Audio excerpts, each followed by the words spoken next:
जहां एक तरफ उत्तराखंड आज अपने 22 साल पूरे होने की खुशी मना रहा है, वहीं दूसरी तरफ हमारे उत्तराखंड का युवा जो है इतने दिन से यहाँ पर धरने पर बैठा हुआ है। आप देख सकते हैं कि हम लगातार आपको इनसे मिलवाते रहते, इनकी बात आप तक पहुँचाते रहते, लेकिन अभी तक सरकार की तरफ से जो है इसमें कोई भी कार्यवाही नहीं की गई है। क्या कुछ यहाँ पे हो रहा है, हम आपको बताते हैं। हमारे साथ में यहाँ पर काफ़ी सारे युवा मौजूद हैं और सबसे पहले तो मैं यहाँ पर बेरोजगार संघ के जो अध्यक्ष हमारे साथ मौजूद हैं यहाँ पर बॉबी पंवार जी, उन्हीं से बात करूँगी। सबसे पहले तो पंवार जी, आपको राज्य स्थापना दिवस की हार्दिक शुभकामनाएं, और शुभकामनाओं के साथ साथ एक सवाल भी मैं आपसे पूछना चाहूँगी कि 22 वर्ष हो चुके हैं उत्तराखंड को, क्या देखते हैं आपकी क्या क्या विकास हो रहा है और किस तरह से आप उत्तराखंड को देखते हैं? देखिए, पहले तो सभी प्रदेशवासियों को ये राज्य स्थापना दिवस की फीकी शुभकामनाएं। हम फीकी कह सकेंगे। उत्तराखंड प्रदेश जो लड़कर लिया गया, उत्तराखंड प्रदेश जो संघर्ष के बलबूते पर लिया गया, और हमें लंबे संघर्ष के बाद 9 नवंबर 2000 को जो ये उत्तराखंड प्राप्त हुआ था, उसकी जो अवधारणा थी वो आज दिख नहीं रही है। ये उत्तराखंड में कोई सी भी सरकार रही हो, कांग्रेस की सरकार रही हो, भाजपा की सरकार रही हो, परंतु हालात जस के तस हैं। हमारे नेताओं ने अपना व्यक्तिगत हित देखकर, अपना स्वार्थ देखकर हमेशा पार्टी बदलने की कोशिश की है। जब भी किसी नेता को लगा कि लहर किस ओर है, उस ओर जाने की लिए गए हैं। परंतु मैं कहना चाहूँगा, इन युवाओं का कौन है, इस प्रदेशवासियों का जो गार्जियन हमारी सरकार होनी चाहिए थी, लोकतांत्रिक व्यवस्था में वो गार्जियन होना चाहिए था जिसे जनता चुनकर भेजती है, वो आज गार्जियन कहलाने लायक नहीं है। आप उठाकर देख लीजिए, चुनाव में ऐसे वादे किए जाते हैं कि आपको रोजगार दिया जाएगा, आपके साथ जो भ्रष्टाचार है हो रहा है उसको कम किया जाएगा, भ्रष्टाचार पर लगाम लगाई दी जाएगी, परंतु आज हालात उल्टे हैं। आप देख रहे हैं कि चुनाव में वादा किया गया था, वादे के साथ साथ कागजी कार्रवाई करते हुए उत्तराखंड सचिवालय के कार्मिक विभाग ने 228 पदों का जो अध्याचन लोक सेवा आयोग को भेजा था, और उस चुनावी के बाद चुनाव में इन युवाओं का वोट बैंक का फायदा लेने के लिए, इन युवाओं के जो माँ बाप हैं उनका वोट बैंक फायदा लेने के लिए वो किया था। परंतु चुनाव बीत जाने के बाद सरकार का इस और कोई ध्यान नहीं है, जिन पदों को जीरो कर दिया गया है। अब मैं कहना चाहूँगा कि ये वो पद हैं, इसमें 4 पेपर हुए हैं, और 4 पेपर 920 नंबर के जो पेपर थे, उसमें से एक पेपर स्पेशल 360 नंबर का इस डिपार्टमेंट का, सिंचाई विभाग का है। और अब बड़े दुख की बात है या बड़े आश्चर्यजनक बात है कि एक पेपर पूरा सिंचाई विभाग का, और सिंचाई विभाग के आप उन 228 पदों को जीरो कर देते हो। और ये वो स्टूडेंट है जिन्होंने 4-4 पेपर क्वालिफाई करके अपना स्थान साक्षात्कार के लिए बनाया है, इंटरव्यू के लिए बनाया है, और इंटरव्यू देने के लिए तैयारी में है। परंतु विभाग ने, सरकार ने ये पद समाप्त करके इनके साथ बहुत बड़ा अन्याय किया है, और आज ये लड़ाई, आज ये स्थापना दिवस न्याय के रूप में हम मनाएं तो ज़्यादा बेहतर है। उत्तराखंड को न्याय कब, उत्तराखंड बचाओ, ये आंदोलन एक पूरा मुहिम शुरू करना पड़ेगा। हमें उम्मीद है कि सरकार इस पर काम करेगी, परंतु यदि काम नहीं करा तो ये आक्रोश दिन प्रतिदिन बढ़ता जा रहा है। सरकार ये ना सोचे कि ये वो युवा है कि हम अगर इनकी सुनवाई नहीं करेंगे या इन युवाओं की और ध्यान नहीं देंगे तो ये अपने आप थक के हार के बैठ जाएंगे। ये युवा उन युवाओं में से नहीं है। ये युवा संघर्ष करके आगे बढ़ेगा और संघर्ष करके अपने आप को न्याय दिलाने में कामयाब होगा, हमें उम्मीद है। सर, एक सवाल मैं इसमें एक जोड़ना चाहूँगी, जैसे राज्य की यहाँ पर बात हुई है और ये कोई पहला धरना नहीं है या कोई ऐसे एक पहला आंदोलन नहीं है कि जिसमें आप मैदान में उतरे हैं, और सिर्फ आपकी बात नहीं है। मैं एक सवाल यहाँ पे रखना चाहूँगी कि कई बार ऐसा होता है कि जब भी जैसा मान लीजिए कोई भी मुद्दा उठता है, तो उस मुद्दे को दबाने के लिए कोई और मुद्दा उठा दिया जाता है। तो आपको क्या लगता है कि कब तक मुद्दे सिर्फ उठते रहेंगे और दबते रहेंगे, और क्या इसके आगे की रणनीति होने वाली है? देखिए, ये तो प्रदेश की जनता को समझना चाहिए कि मुद्दा कोई भी हो, मुद्दा हमारे रोजगार से संबंधित हो, मुद्दा भ्रष्टाचार से संबंधित हो, मुद्दा हमारे मातृशक्ति से संबंधित हो, स्वास्थ्य शिक्षा से संबंधित हो, मुद्दे कोई भी हो, मुद्दा मुद्दा है, और हर मुद्दा अपने आप में बड़ा मुद्दा है। परंतु ये 228 पदों का लालच देकर चुनावी वोट बैंक बटोरना, ये इतना बड़ा मुद्दा भी नहीं था जितना बड़ा आज सरकार ने बना दिया है, और इस पे इतना कार्रवाई होना नहीं है। सरकार कह रही है हमारे पास वित्त नहीं है, हमने चुनावी समय में दबाव में आकर ये पद निकाले थे। ये कैसा दबाव था? आप ना आते दबाव में, आपको नहीं मिलता युवाओं का वोट, तो आपकी सरकार नहीं बननी थी, दूसरी सरकार आती वो करके देती। परंतु ऐसा क्या दबाव था कि आपने ये पद निकाले और अब कह रहे हो वित्त नहीं है? और ये वित्त वाली बात आप उन लोगों से करना जो जिन्हें इस चीज़ का नॉलेज ना हो। हम तो ये कहते हैं, ये युवा संविधान भी पढ़ता है, ये युवा अपने अधिकार भी पढ़ता है, ये युवा पेपर के लिए पढ़ाई भी करता है। कम से कम आप इतना मूर्ख ना बनाइए, क्योंकि एक पद भी यदि सृजित होता है प्रदेश में, कहीं भी अगर विभाग में एक पद भरना होता है, तो सबसे पहले उसे वित्त स्वीकृति दी जाती है कि भाई हम पद निकाल रहे हैं, इसके वित्त की क्या प्रोसेस रहेगी और इसको तनख्वाह देने के लिए कहाँ से वित्त उपलब्ध होगा। तो जब 228 पद निकाले गए, जब 228 पदों का अध्याचन भेजा गया, तो क्या आपने वित्त स्वीकृति नहीं ली थी? ली होगी। और जब आज आप वित्त की बात करें, तो सबसे बड़ा प्रश्न चिन्ह वहां पर खड़ा होता है, जहां आपने 1-1 लाख 1.5 लाख की नौकरियां रेवड़ी की तरह एक लेटर लिखकर बांट दी है। तो आप इस प्रदेश में वित्त की बात कर रहे हो, जिस प्रदेश में फ्री में 1-1 लाख की नौकरियां आपने बांट दी है। तो वित्त वाला तो सीन खत्म है। दूसरी बात आप करते हो, धामी जी कह रहे हैं, अभी 4 दिन पहले ही उन्होंने कहा है कि हम 20,000 पद भरेंगे। कौन से 20,000 पदों की आप बात कर रहे हैं? अगर आप 228 ऐड नहीं कर पा रहे, तो कौन से 20,000? ये जनता को मूर्ख बनाना बंद करिए। आज हमें पता है कि राज्य स्थापना दिवस पर आप बड़े बड़े पोस्टर, बड़े बड़े होल्डिंग लगाकर अपने सरकार का चेहरा चमकाने के लिए काफी बजट, करोड़ों अरबों रुपए खर्च कर रहे होंगे, परंतु ये इन युवाओं की हालात देख सकते हैं जो अपने न्याय के लिए लड़ रहे हैं।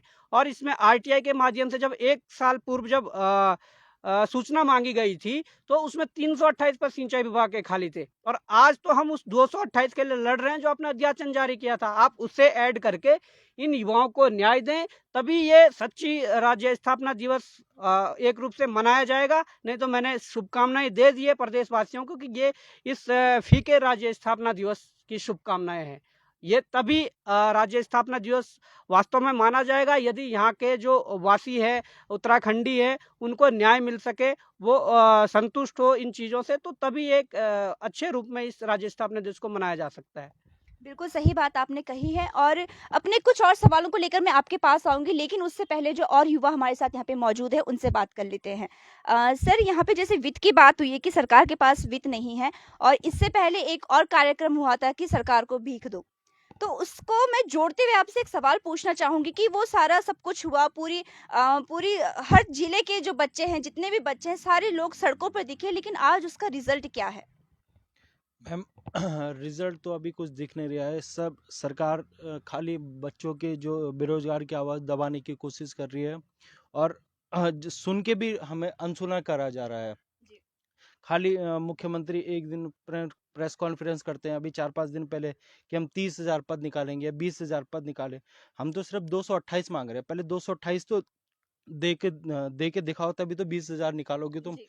खाली झूठा वादा करके लोगों को एक बार 2 बार गुमराया जा सकता है, बार बार नहीं गुमराया जा सकता मैम। बिल्कुल। तो आपने जैसे आपने देखा कि किस तरह से जो है इनको सिर्फ गुमराह करने की यहाँ पे बात की जा रही है। लगातार एक बात रखी जाती है कि हाँ, हम पद निकालेंगे, लेकिन पद निकालने के नाम पे सिर्फ एक झुनझुना हाथ में पकड़ा दिया जाता है और युवाओं को सिर्फ गुमराह किया जाता है। एक सवाल सर मैं करना चाहूँगी कि कुछ दिन पहले मुख्यमंत्री आवास का जो घेराव हुआ था, उसके संदर्भ में जो बात फिर पता चली है कि युवाओं को जो है उन पे केस कर दिया गया या फिर जो सारी चीज़ें हुई है, तो उसको आप किस नज़र से देखते हैं कि क्या करने की कोशिश की जा रही है? मैम, वो युवाओं को दबाने की कोशिश करी जाती है कि मतलब कि हम अपने हक के लिए लड़ रहे हैं, मतलब जो हमारी जायज़ मांग है उसके लिए सरकार हमें ये करना चाह रही है कि दबाना चाह रही है पुलिस बल आगे करके, कि मतलब ताकि हम लोग शांत हो जाए। मतलब मैम, यहाँ हम 45 दिन हो चुके हैं आज, तो जी। जब तक हमारी ये मांग पूरी नहीं होती तब तक हम पीछे नहीं हटेंगे, क्योंकि ये जो भी आज स्थापना दिवस मनाया जा रहा है वो तभी मनाया जाएगा, तभी हम बोलेंगे जब यहाँ पे जो बेरोजगार युवा जो मतलब भटक रहे हैं, दर दर भटक रहे हैं, जब उनकी मांग पूरी होगी। बिल्कुल। और 22 साल हमारे उत्तराखंड को बने हुए हो चुके हैं, 22 साल का हमारा उत्तराखंड हो चुका है, 23वें साल में वो प्रवेश कर चुका है। तो हम ये कह सकते हैं कि एक बालिग जो युवा होता है, उसी तरह हमारा उत्तराखंड है। लेकिन आज जो है हमारे उत्तराखंड को इस तरह की स्थितियों का सामना करना पड़ रहा है। एक सवाल मैं आपसे पूछना चाहूँगी कि युवा जैसे अभी बात हुई कि 45 दिन यहाँ पे लगातार हो चुके हैं, इतने दिन हो चुके हैं और कई युवा जो हैं अपना संघर्ष दिखा रहे हैं कि किस तरह से वो लगातार यहाँ पे धरने पर बैठे हुए हैं। सर, एक सवाल करना चाहूँगी कि इतने युवा यहाँ पर हैं, लेकिन सरकार की तरफ से जो है यहाँ पे कोई आगे कोई कार्यवाही नहीं की जा रही है। तो आपको क्या लगता है आगे किस तरह की जो है, किस तरह ये केस जो है, किस तरह जो ये आंदोलन एक रूप क्या रूप लेने वाला है? मैम, हम यही कर सकते हैं कि जल्द से जल्द जोड़ दें हमारी पोस्टें, वरना हमें फिर से धरना करना पड़ेगा या रैली करनी पड़ेगी, तभी मानेंगे। यही कहना चाहूँगा। तो धरना रैली की बात लगातार यहाँ पर होती है और स्थापना दिवस को जो ये इतने जोश से जो स्थापना दिवस को मनाया जाता है, हर जिले हर राज्य में, राज्य तो नहीं कहूँगी, हर जिले में जो स्थापना दिवस को इतने भरपूर खुशी से मनाया जाता है, आज आप देख सकते हैं कि हमारे युवा यहाँ पर बैठने को मजबूर है। लगातार एक ही जो मांग ये लगातार कर रहे हैं। आप देख सकते हैं कि उत्तराखंड स्थापना दिवस की हार्दिक शुभकामनाएं। 22 साल का युवा हो चुका उत्तराखंड, लेकिन प्रदेश का युवा आज भी वही 22 साल पुरानी हालत में है। तो आप देख सकते हैं कि जिस उत्तराखंड की मांग हमारे बड़ों ने की थी, हमारे आंदोलनकारियों ने जिस उत्तराखंड के लिए जान दी थी, वो उत्तराखंड आज ऐसी स्थिति में है। तो मैं फिर से पवार जी के पास आऊंगी और कुछ सवाल जो हैं इस मुद्दे को जोड़ते हुए मैं कुछ सवाल आपसे करना चाहूंगी कि हमारे उत्तराखंड में जब उत्तराखंड की लड़ाई लड़ी जा रही थी, तो एक बहुत बड़ा कांड हुआ था, मुजफ्फरनगर कांड, रामपुर तिराहा कांड। तो उसमें हमारी माताओं के साथ, हमारी बहनों के साथ बहुत ज़्यादा बदसलूकी हुई थी, अत्याचार हुए थे और कुछ वैसे ही हालात हमें आज नज़र आते हैं। तो आपको क्या लगता है कि उत्तराखंड जो है किस दिशा में जा रहा है? किस तरह से आप उत्तराखंड को देखते हैं? देखिए, आप देख सकते हो कि जब उत्तराखंड में 22 वर्षों से जो अवधारणा थी, उस अवधारणा की ओर या उस दिशा की ओर उत्तराखंड को हमारे जो नेता है वो उसे ला नहीं पाए, उस रास्ते पर, उस पद पर ला नहीं पाए। तो कम से कम ये प्रदेश की जनता को सोचना होगा कि हम किस ओर जा रहे हैं। एक बार विचार मंथन करना होगा। घर पर जब शाम को बैठते हो, जब सोने जाते हो, तो उससे पहले आप एक बार जरूर सोचिए कि उत्तराखंड किस ओर जा रहा है। हमने लड़ाई लड़ी थी, हमारे अभिभावकों ने जो लड़ाई लड़ी थी, आप कह रहे हैं मुजफ्फरनगर कांड की जो बात कर रहे हो, आप देख सकते हो कि उसमें हमारे जो मातृशक्ति है उनके साथ कितने बड़ा कांड हुआ था, कितने अत्याचार हुए थे। तो उसको देखते हुए आज हमें उसके बदले क्या मिला, मैं आपको बता देता हूँ। उसके बदले हमें आज मिला है तो ये मिला कि उत्तराखंड मातृशक्ति, जिसका कि अहम योगदान है उत्तराखंड दिलाने में, उससे 30% आरक्षण छीना गया, हमें ये मिला। आज यहाँ पर रोजगार के लिए जो शर्तें थी कि हमें उत्तराखंड में रोजगार मिलेगा, इसलिए हमें अलग राज्य चाहिए, उस रोजगार पर किस प्रकार से कुठाराघात हो रहा है। यहाँ पर बाहर के लोग आकर किस प्रकार से यहाँ पर नौकरी कर रहे हैं, या उसके बाद यहाँ पर जो देखा जाए वो नियम कानून, जिस राज्य, आपने अनेक राज्य जो देश में हैं, उसमें आप ये देख सकते हैं कि कई जगह मूल निवास है, परंतु यहाँ पर मूल निवास को दरकिनार करते हुए स्थायी निवास करने के बाद फिर हमारी सरकार, प्रचंड बहुमत की सरकार, 2019 में एक और कानून लाती है कि आपका 10th 12th यहाँ से होना चाहिए, उत्तराखंड से होना चाहिए, तो आप एलिजिबल हो यहाँ पर सरकारी नौकरी का फॉर्म भरने के लिए। तो वो ये नहीं समझ पाए कि उत्तराखंड तो एजुकेशन हब है 12th तक की पढ़ाई के लिए। आप देख रहे हैं कि यहाँ उत्तराखंड के देहरादून में प्रियंका गांधी वाड्रा जी के भी बच्चे पढ़ रहे हैं। ऐसे हमारे जो IAS ऑफिसर हैं, जो बाहर से यहाँ पर रह रहे हैं, उनके भी बच्चे पढ़ रहे हैं। आप उनको नौकरी का रास्ता अगर खोल दोगे, और सिर्फ इसलिए खोलोगे कि यहाँ पर अफसरशाही हावी है, यहाँ हमारे जो नेता है, इस लोकतांत्रिक व्यवस्था में हमारे द्वारा जो चुने गए जनप्रतिनिधि है, उनकी तो चल नहीं रही है, यहाँ पर अधिकारियों की चल रही है। उनके इशारे पर पूरा उत्तराखंड जब चल रहा है, तो ये प्रदेश की जनता को समझना चाहिए कि 22 वर्षों से ये एक सही दिशा में, सही पथ पर उत्तराखंड के विकास की राह पर चलाने के लिए जो एक अवधारणा थी, वो अगर इस पद पर नहीं आया है, तो उसका सबसे बड़ा कारण ये है कि हमारे यहाँ अफसरशाही बहुत हावी है। हमारे नेता वही नेता बनते हैं जिन्होंने कभी खनन, शराब, इस तरह के जो कारनामे हैं वो किए थे, और आज पैसे के बल पर, धन बल, बाहुबल के आधार पर आज सत्ता उन्होंने हड़पी है। और उसके बाद क्योंकि आता तो कुछ नहीं है, उनके पास एक विजन नहीं है कि किस प्रकार से इस उत्तराखंड को आगे ले जाया जाए, किस प्रकार से उत्तराखंड को एक उत्कृष्ट राज्य बनाया जाए। तो मैं कहना चाहता हूँ, हम जो झूठे प्रलोभन इनके द्वारा किए जाते हैं, उसको एक बार गंभीरता से जरूर सोचना चाहिए। हम तो इस लड़ाई को लड़ सकते हैं, हमारे पास कोई सिग्नेचर पावर नहीं है, हमारे पास कोई ऐसी अथॉरिटी नहीं है कि हम जाकर पूरा आपका जो मांग है उसको सही कर दे। हम जो कर सकते हैं, हम सिर्फ लड़ सकते हैं। हमें जो अधिकार हमारे संविधान ने दिए, उसके तहत हम लड़ सकते हैं। हाँ, ये जरूर कह देते हैं कि अगर प्रदेश की जनता इस राज्य स्थापना के दिवस के दिन संकल्प ले लें कि वास्तव में हम इन गहन मुद्दों पर, इन विषयों पर विचार विमर्श करेंगे और सोचेंगे कि क्यों उत्तराखंड आगे नहीं बढ़ पा रहा, क्यों उत्तराखंड में भ्रष्टाचार व्यापक रूप में फैला हुआ है, क्यों उत्तराखंड के युवाओं को रोजगार नहीं मिल रहा है, क्यों उत्तराखंड में पलायन नहीं रुक रहा है, क्यों उत्तराखंड में शिक्षा जो है वो उसका स्तर नहीं सुधर रहा है, क्यों उत्तराखंड में स्वास्थ्य जो सुविधाएं हैं वो क्यों बदहाल स्थिति में है। ये तमाम मुद्दों को यदि उत्तराखंड का जनमानस एक बार अपने विवेक से सोचें, उस पर विचार विमर्श करें और सोचें कि ऐसा क्यों हो रहा है, तो मुझे लगता है कि कम से कम एक ऐसा तबका एक मतलब पैदा होगा कि वो सोचने लगेगा कि वास्तव में ये कारण रहे होंगे कि 22 वर्षों में उत्तराखंड यदि विकास की राह पर नहीं चल पाया है तो उसके ये कारण है।